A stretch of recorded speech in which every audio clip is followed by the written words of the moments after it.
안녕하세요. 저는 91년생 여자입니다. 요즘 흔히 제 나이의 사람들을 MZ세대라고 부른다죠. 밀레니엄 세대와 Z세대를 통째로 아울러서는 말입니다. 일과 삶의 균형을 중요하게 여기고 또 타인의 취향이나 다양성 같은 것들을 비교적 더 오픈된 마음으로 인정을 한다고들 하는데 왠지 저는 그 중에 하나에도 해당이 되지 않는 이방인인 것만 같네요. 삶보다는 돈 벌어오란 말에 일에 훨씬 더 많은 시간을 투자해왔고 나의 취향과 다양성보다는 남편의 것들을 더 고려하고 존중하면서 답답하게 살아왔습니다. 정말 되돌아봐도 저라는 사람이 없었던 것처럼 답답하게 말이죠. 남편과는 동갑내기였고 고등학교 때부터 알고 지내온 친구였습니다. 학원을 다니면서 친해지게 되었고 각자 다른 대학으로 진학을 해서는 잘 만나보진 못했으나 그 시절 싸이월드를 통해서 간간히 안부 인사를 주고받기도 했으며 나중에 페이스북이 생기고 나서는 그래도 서로의 사진을 더 자주 보며 살긴 했었어요. 만나지는 못한 채 안부만 묻다가 남편이 대학 졸업을 겨우 앞두고서 무슨 이유에서인지 늦게 군대를 가버렸고 그 후 저는 저대로 취업을 준비하고 1년간 어학연수를 다녀오면서 남편과는 연락이 끊어졌죠. 그러다 다시 만나게 된 건 다름 아닌 제 인스타그램을 먼저 발견하고서 연락을 해준 남편 덕분이었습니다. 친구 추가 목록에 제 아이디가 연동이 되어 떴었나 보더라고요. 만나보고 싶다고 하는 남편의 말에 저도 애친구를 만나는 듯 설레었고 오랜만에 보니 참 남자다워진 남편의 모습에 속으로 살짝 반했었답니다. 술 몇 잔에 손도 잡았었고 연인이 되고서는 매일같이 하루도 거르질 않고서 데이트를 했어요. 저는 지금도 그렇고 당시도 그렇고 이름만 대면 알만한 직장을 위주로 이직을 해가면서 스펙을 쌓아가는 중이었어요. 야근이 많다면 많기도 했고 무엇보다 일의 양이 정말 많아서 퇴근 후의 시간이라는 것이 제대로 없었는데요. 그럼에도 불구하고 꼭 1시간 정도라도 남편을 만나서 얼굴을 보다 집에 들어가곤 했습니다. 연애에 미치면 다들 그 정도는 하는 거잖아요. 그러니 저도 만약 연애가 즐겁다는 생각을 한 채로 긍정적으로 남편을 만나왔어요. 저희 남편은 조그마한 회사를 다니고 있습니다. 상수 쪽에 작은 소기업들이 몰려있다고 하던데 거기로 출퇴근을 하고 있더라고요. 회사 얘기가 나오면 약간 저로부터 기죽어하는 듯한 모습이 보이길래 저는 깊게 물어본 적이 없었지만 대충 출판 비슷한 회사를 다니는 것 같았습니다. 직급은 어느 정도인지 잘 몰랐고 그냥 딱 봐도 제가 더 돈을 많이 벌고 있다는 것을 눈치로 알 정도였어요. 데이트를 할 때에도 비용의 반 이상은 제가 내고 살았으니까요. 그런 남편에게 한 번 정도 경제력에 대해서 제대로 마음을 터놓고 얘기를 나눠봤어야 하는 건데 저는 그냥 남편이 좋다는 이유만으로 2년 전에 결혼을 했습니다. 왠지 고등학교 때부터 알고 지내다가 성인이 되어 만나서는 다시 사랑에 빠졌다는 우리의 이야기가 꼭 러브스토리에 나오는 주인공들 같아 보였었죠. 그래서 제대로 된 조건 하나 따져볼 이성적인 판단을 하지 못한 채 부모님의 아주 작은 반대에도 불구하고 결혼을 했어요. 신혼집은 다행히 시부모님께서 대기업 다니는 며느리가 들어온다며 두 팔 벌려 환영하시면서 집 한 채를 구매해 주셔서 남편 직장 근처에 있는 동네의 한 빌라 안으로 들어왔고요. 저는 대신에 제가 해갈 수 있는 살림살이나 가구들을 모조리 다 준비해 갔습니다. 결혼식에서도 둘 모두를 다 알고 있는 고등학교 친구들이 참석을 해줬고 정말 온 동네방네 저희가 결혼을 했다는 소문이 분명 다 났을 만큼 동네 친구들은 다 알고 있었어요. 진심으로 기뻐하며 하나같이 축하도 해줬고요. 딱 한 사람만 빼고 말이죠. 저 고등학교 때 그리 친하지도 않았던 여자친구 하나가 있었는데 남편이랑은 꾸준히 연락을 해오고 지냈었던 건지 저희 결혼에 참석을 했더라고요. 그래서 저도 신부대기실에서 정말 오랜만에 인사를 나눴었고요. 그런데 그 친구가 제게 주제넘는 소리를 하더라고요. 좋은 날에 이런 말해서 미안한데 난 네가 정말 괜찮은 사람한테 시집갈 줄 알았어. 그 소리 하러 왔어. 진짜 오해해서 듣지는 말고 그냥 언제든 아니다 싶으면 헤어져. 라고 말입니다. 그날 저는 그 친구를 소리를 질러가며 신부 대기실에서 쫓아냈어요. 식장 직원분들과 저희 가족들이 상황을 듣고서는 뭔 그런 말을 하냐며 함께 내쫓아줬고 남편도 달려와서는 밖에서 그 여자랑 한참 실랑이를 하다가 시댁 식구들의 만류로 어찌 상황은 진정이 되었다고 하더라고요. 작은 해프닝이었고 결혼식 끝나고서는 바로 있긴 했었지만 그게 참 문득문득 생각이 나곤 했습니다. 남편의 전 여자친구였나 싶은 마음에 물어보니 남편은 절대로 이성적인 관계는 아니었다면서 선을 그었고 그래서 전 단지 학창시절에 저를 좀 질투했던 여자애가 아니었을까 싶었습니다. 학원 다닐 때에도 남편은 학원 내에서 인기가 좀 많은 편이었거든요. 저는 공부를 더 열심히 하는 편이었고요. 괜히 우리 둘 사이가 질투나서 저런 건가 싶어서 안 좋은 일이라며 금방 잊으려 했죠. 즐겁게 젊은 부부 마냥 살았습니다. 여전히 신혼이라면 신혼이었고 집도 있겠다. 둘 다 직장도 다니고 있겠다.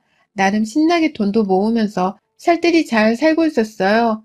시부모님께서도 저를 잘 챙겨주셨고 딱히 시집살이 같은 건 시킬 분도 아니셨고요. 저희 친정부모님도 처음엔 남편의 눈빛이 마음에 안 든다며 살짝 싫어하더니만 이제는 하나밖에 없는 딸아이의 사위라는 이유만으로 제 남동생보다도 더 우선적으로 챙겨주면서 지냈습니다. 양가 부모님의 사랑과 관심을 듬뿍 받으면서 지냈고 저희 부부도 그런 어른들에게 좋은 것으로 보답을 해드려야겠다 싶은 마음에 아이 준비를 결혼 초부터 시작했어요. 그러다가 제가 작년 8월에 임신을 하게 되었고요. 하지만 저의 임신이 불행의 시작이 되었습니다. 그 불행은 아주 서서히 소리 소문 없이 제게로 찾아오고 있었죠. 아이를 가지게 되면서 남편과는 성관계를 조심하려고 했습니다. 제가 살짝 조산기가 보인다면서 주의를 좀 하라고 의사가 말을 해주신 바람에 잔뜩 쫄아 있었거든요. 이런 일은 부부가 함께 조심하면서 서로를 챙겨주면서 한다고 말씀하셨고, 그래서 저 또한 남편이랑 굳게 다짐하면서 뱃속 아기를 잘 지켜내고자 했어요. 일도 조심스럽게 하고 집에서 웬만하면 오래 들어서서 살림을 하려고 하지도 않았습니다. 아이한테 조상기가 있다고 하니 이 정도의 노력은 당연히 엄마로서 해야 한다고 생각했고 그건 옆에서 지켜볼 남편도 존중해줘야 한다고 생각했어요. 하지만 어느 순간부터 남편은 제가 조금이라도 침대 위에 누우려 하거나 설거지를 끝내자마자 소파에 앉으면 아, 또 앉아? 또 누워? 라면서 제게 꼭 한마디를 거들기 시작했어요. 잘 눕고 잘 쉬라는 의사 말을 듣는 환자는 다름없는 임산부한테 말입니다. 그래서 제가 그럼 네가 설거지 좀 하지 그랬어? 라면서 기분 나쁘지 않게 귀여운 말투로 대답을 하면 남편은 나 일하고 온 거 안 보여? 넌 일하고 돈이라도 더 받잖아. 난 너보다 더 바쁘게 일하는데도 돈을 더 못 받는데 집에 와서 설거지까지 하라고? 라면서 학을 떼더라고요. 임신하기 전에는 살짝 집안일을 하는 것에 귀찮아하고 자신이 왜 제 일을 도와야 하는지 모르겠다는 소리를 하긴 했었습니다. 그래도 결혼 초였고 남편의 말이 귀여워서 잘 타이르며 함께 살림을 하려고 했는데요. 임신을 하고 나니 남편은 굉장히 말 한마디에도 공격적으로 변해갔죠. 조상기 있는 임산부의 살림을 아무것도 도와주지 않는 것은 물론이고 저한테 어느 날부터 나가서 돈 많이 벌어와라. 얘 나오려면 당신이 돈을 많이 버는 것만이 방법이니까. 라고 하면서 저를 마치 돈 벌어오는 기계마냥 인사를 하더라고요. 난감하고 섭섭하더라고요. 내가 자기 애를 가진 건데 꼭 나를 남의 애를 가진 사람 마냥 차갑고 무뚝뚝이 대하는 남편이 슬슬 미워지기도 했고요. 남편의 눈치에 집안 분위기는 점점 쌀벌해져 갔습니다.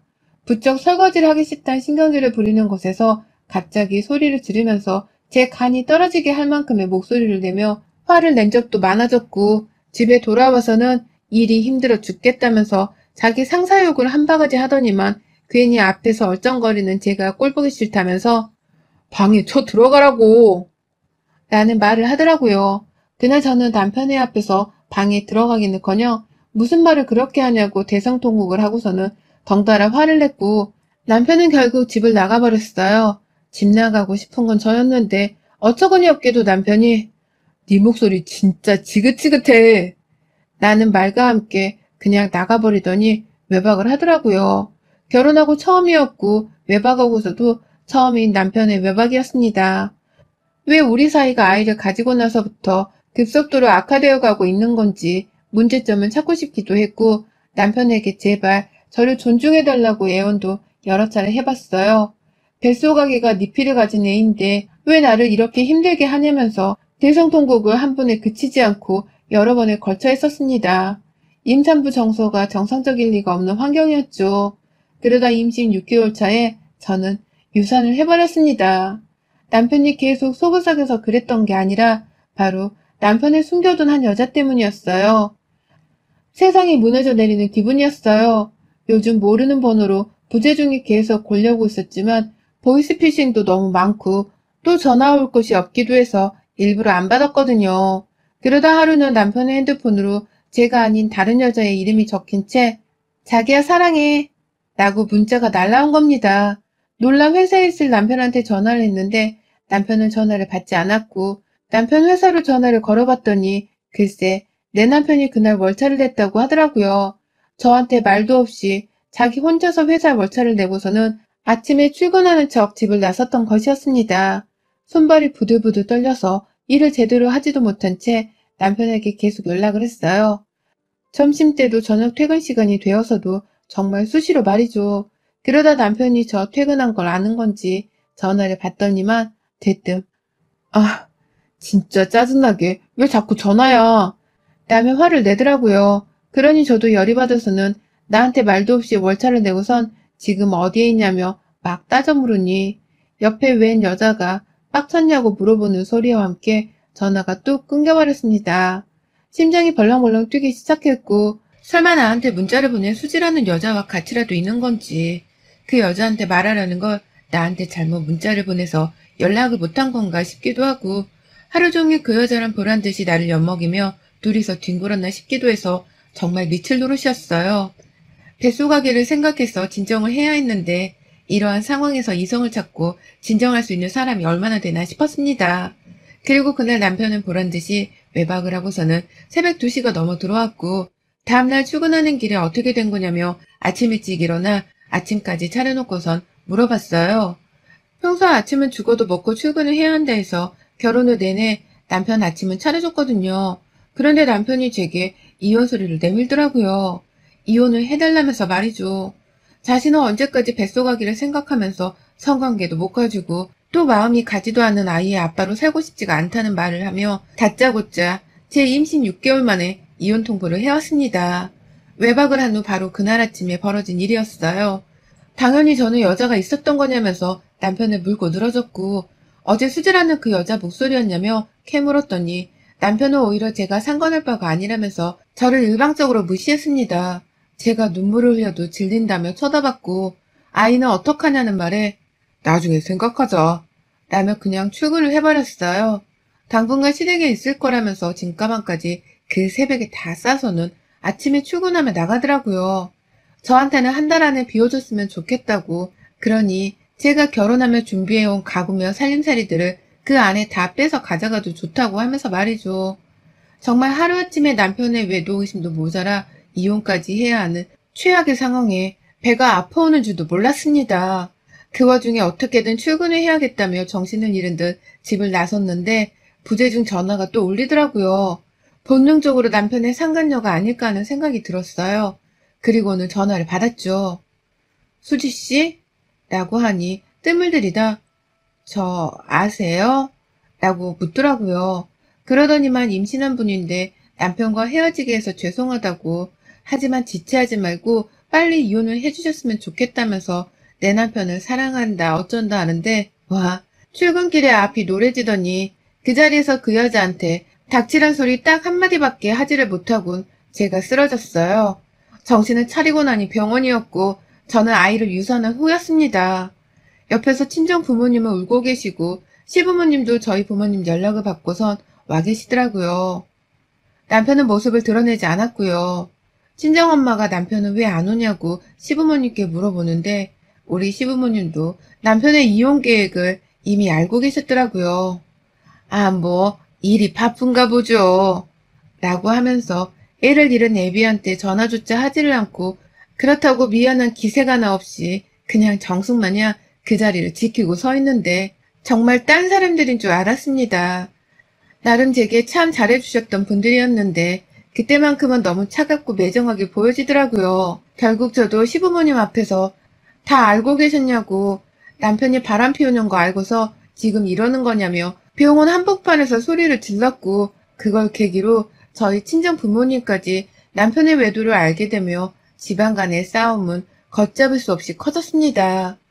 저희 부모님은 시부모 멱살을 잡고 난동을 피웠고 아버지는 남편 회사에 쳐들어간다고 하시는 거 제가 겨우 말렸어요. 더럽고 더 이상 꼴 보기 싫다는 생각에 빨리 손을 떼버리고 싶었고 다만 이혼은 그냥 못해준다면서 당연히 위자료 소송을 걸었었고 내 아이를 잃게 만든 죄로 상간녀에게도 똑같이 정신적 그리고 신체적 피해보상 위자료 소송을 걸었어요. 그래봤자 돈 몇천만 원 받는 게 전부였지만 이렇게라도 제가 할 수 있는 것, 그래서 남편에게 조금이라도 힘들게 할 수 있는 것이 있다면 다 뺏어오고 싶었습니다. 그게 돈이든 뭐든 말이죠. 하지만 그게 전부였네요. 바로 지난주 남편의 지인으로부터 남편이 재혼을 한다는 소식을 전해 들었거든요. 저는 유산 후 슬픔을 채 이겨내지도 못한 채 어떻게든 잊어보겠다며 열심히 일만 하고 가슴 졸이며 상처를 떠안고 살았는데요. 남편은 제가 지 불륜 때문에 뱃속에 지 새끼를 잃었음에도 불구하고 상간녀랑 아주 깨를 볶다가 결혼까지 한다고 하니 눈알이 돌아가더라고요. 저는 살림하고 아침까지 내내 챙겨줘가며 돈만 벌어오는 임산부로 살다 얘를 잃었는데 지는 내내 제 덕을 보며 편하게 살다가 이젠 하다하다 새 여자한테 장가까지 또 간다니. 그래놓고는 저를 공통적으로 알고 있는 제 지인들인 고등학교 동창들에게 또다시 청첩장을 보냈었나 보더라고요. 얘 잃은 지 반년 만에요. 속이 끓어오르는 게 그냥 결혼하게 놔두면 안 되겠더라고요. 제 아이를 생각해서라도 복수 정도는 남편에게서 받은 위자료로 해줘야겠다 싶었습니다. 어차피 그 돈은 더러워 쓰지도 않고 내버려두고 있었거든요. 저 결혼하던 날 왜 친하지도 않던 동창 하나가 저한테 와서는 남편이랑의 결혼이 아니다 싶음 언제든 헤어지라고 한 건지도 이제야 이해가 슬슬 갔어요.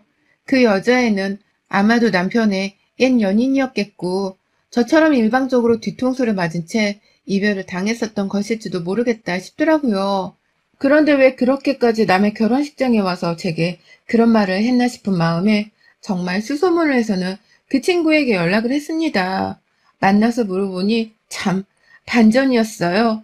글쎄 제 남편이 그 친구랑은 약혼까지 갔다가 헤어졌다고 하더라고요. 제가 아닌 다른 여자랑 바람이 나서요.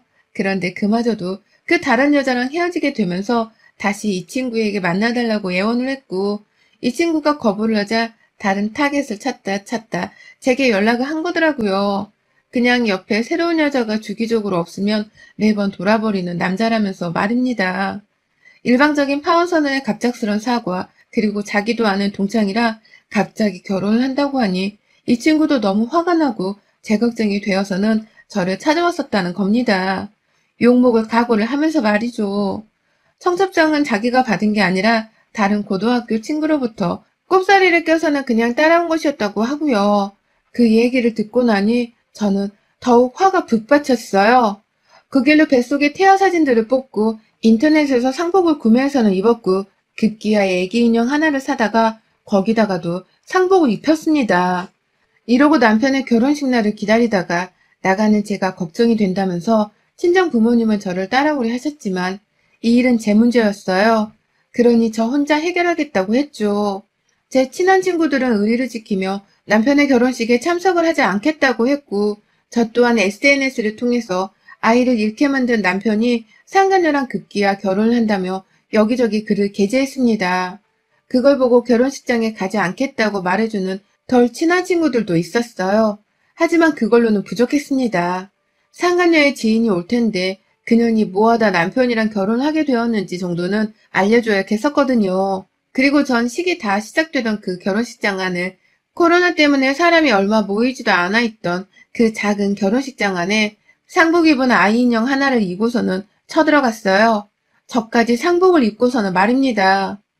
내 죽은 아이 살려내. 바람을 피우고 아내 뱃속아기를 잃게 만들더니 하다하다 니들이 결혼한다는 게 말이 돼? 이 천벌받을 것들아. 니들 뱃속에 찾아올 애가 기형으로 태어나던 살다 부모보다 먼저 죽어 떠나던 그건 다 니들이 나한테 뿌린 죗값일 거야. 이 죽일 놈들아.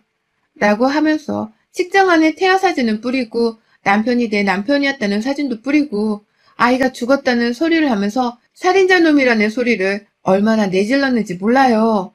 당연히 저는 식장 경비와 하객 일부에 의해서 쫓겨났지만 아무도 제가 상복을 입은 채로 아이 인형을 안고 있어서 그런지 함부로 터치를 하지 못했어요. 눈에는 슬픔이 가득이고 입에서는 내 죽은 아이 살려내 이 천벌받을 년놈들아 라는 말이 반복해서 나오자 사람들도 하나도 제가 딱하다며 식장 밖을 따라 나와서는 저를 달래주더라고요. 그중에 마지못해 친구라며 결혼식에 참석을 했다가 시위하는 저를 보고는 도저히 결혼식장에서 축복을 해줄 수 없다며 저를 따라 나와서는 제 옆에서 전 남편을 죽어라 욕해주는 고등학교 친구 두 놈도 있었습니다. 참 고마웠죠. 알아두니 든든하기도 했고요. 그 친구 녀석들이 남편 욕을 하자 주변 하객들도 저를 잠시 달래고 진정시키러 나왔다가 점점 남편의 뒷담화에 시선이 쏠렸고 급기야 일부는 그냥 가자며 식장을 나서더라고요. 제가 보니 그 중에는 제 결혼식 때 미처 오지를 못했던 남편의 아주 먼 가족뿐만 아니라 지인들도 있는 듯 했습니다. 밖에서 들리는 말들에 신부 측 지인들도 눈살이 찌푸려진 건지 일부는 그냥 자리를 박차고 나가버렸고요. 저는 한 번 더 경고를 하겠다며 식장 밖에서 크게 외쳤습니다. 얼마든지 나를 명예훼손으로 고소해도 좋아. 네 년놈들이 바람피고서 나한테 지불한 위자료로 벌금은 얼마든지 낼 경제력이 있으니까. 단 임신한 나를 유산시키고도 니들 결혼 생활이 행복할 거란 희망은 버리는 게 좋을 거야. 니들이 불행하지 않으면 니들 부모든 자식이 불행하다 말려 죽을 테니 두고 보라고. 라면서 보란듯이 그 자리에서 펑펑 울었습니다. 친구들의 부축을 받고서는 아기 인형을 더욱 꼭 껴안고서는 자리를 벗어났어요. 뒤에서는 상간녀가 어쩔 거냐며 남편한테 간수 똑바로 못했단 소리를 들으며 소리를 지르고 있고 하객들은 가야 하나 말아야 하나 어리둥절하며 수군덕거리고 있고 저는 식장에서 빠져나오면서 결국 또 한 번 실신을 했습니다. 다행히 친구들의 빠른 조치로 응급실에서 제대로 치료받고 빠르게 회복했고요. 제 꼴이 너무 불쌍했던지 결혼식장에서 고등학교 친구들을 포함한 일부 하객들이 쓰레기 부부 결혼식장이라며 입소문을 내고 욕을 퍼부어준 바람에 남편은 순식간에 제 고등학교 친구들 사이에서 아주 몹쓸 쓰레기가 되어버렸어요. 저한테 문자로 안부를 묻는 친구들이 아주 진우쳤고 저는 일일이 그 친구들에게 답장을 해주며 남편의 저주와 그리고 저의 안녕을 스스로 기도했습니다. 아이가 엄마를 떠난 후 하늘에서 저를 돕고 있다는 생각이 드네요. 언젠간 한 공간에서 다시 만날지도 모르는 우리 아이를 생각해서라도 저는 이제라도 정신을 차리고 남편 보란 듯이 더 멋지고 잘나가고 좋은 여자가 되어 살 겁니다. 그 년놈들 보란 듯이요. 여러분의 생각은 댓글로 남겨주세요. 오늘도 시청해주셔서 정말 감사합니다.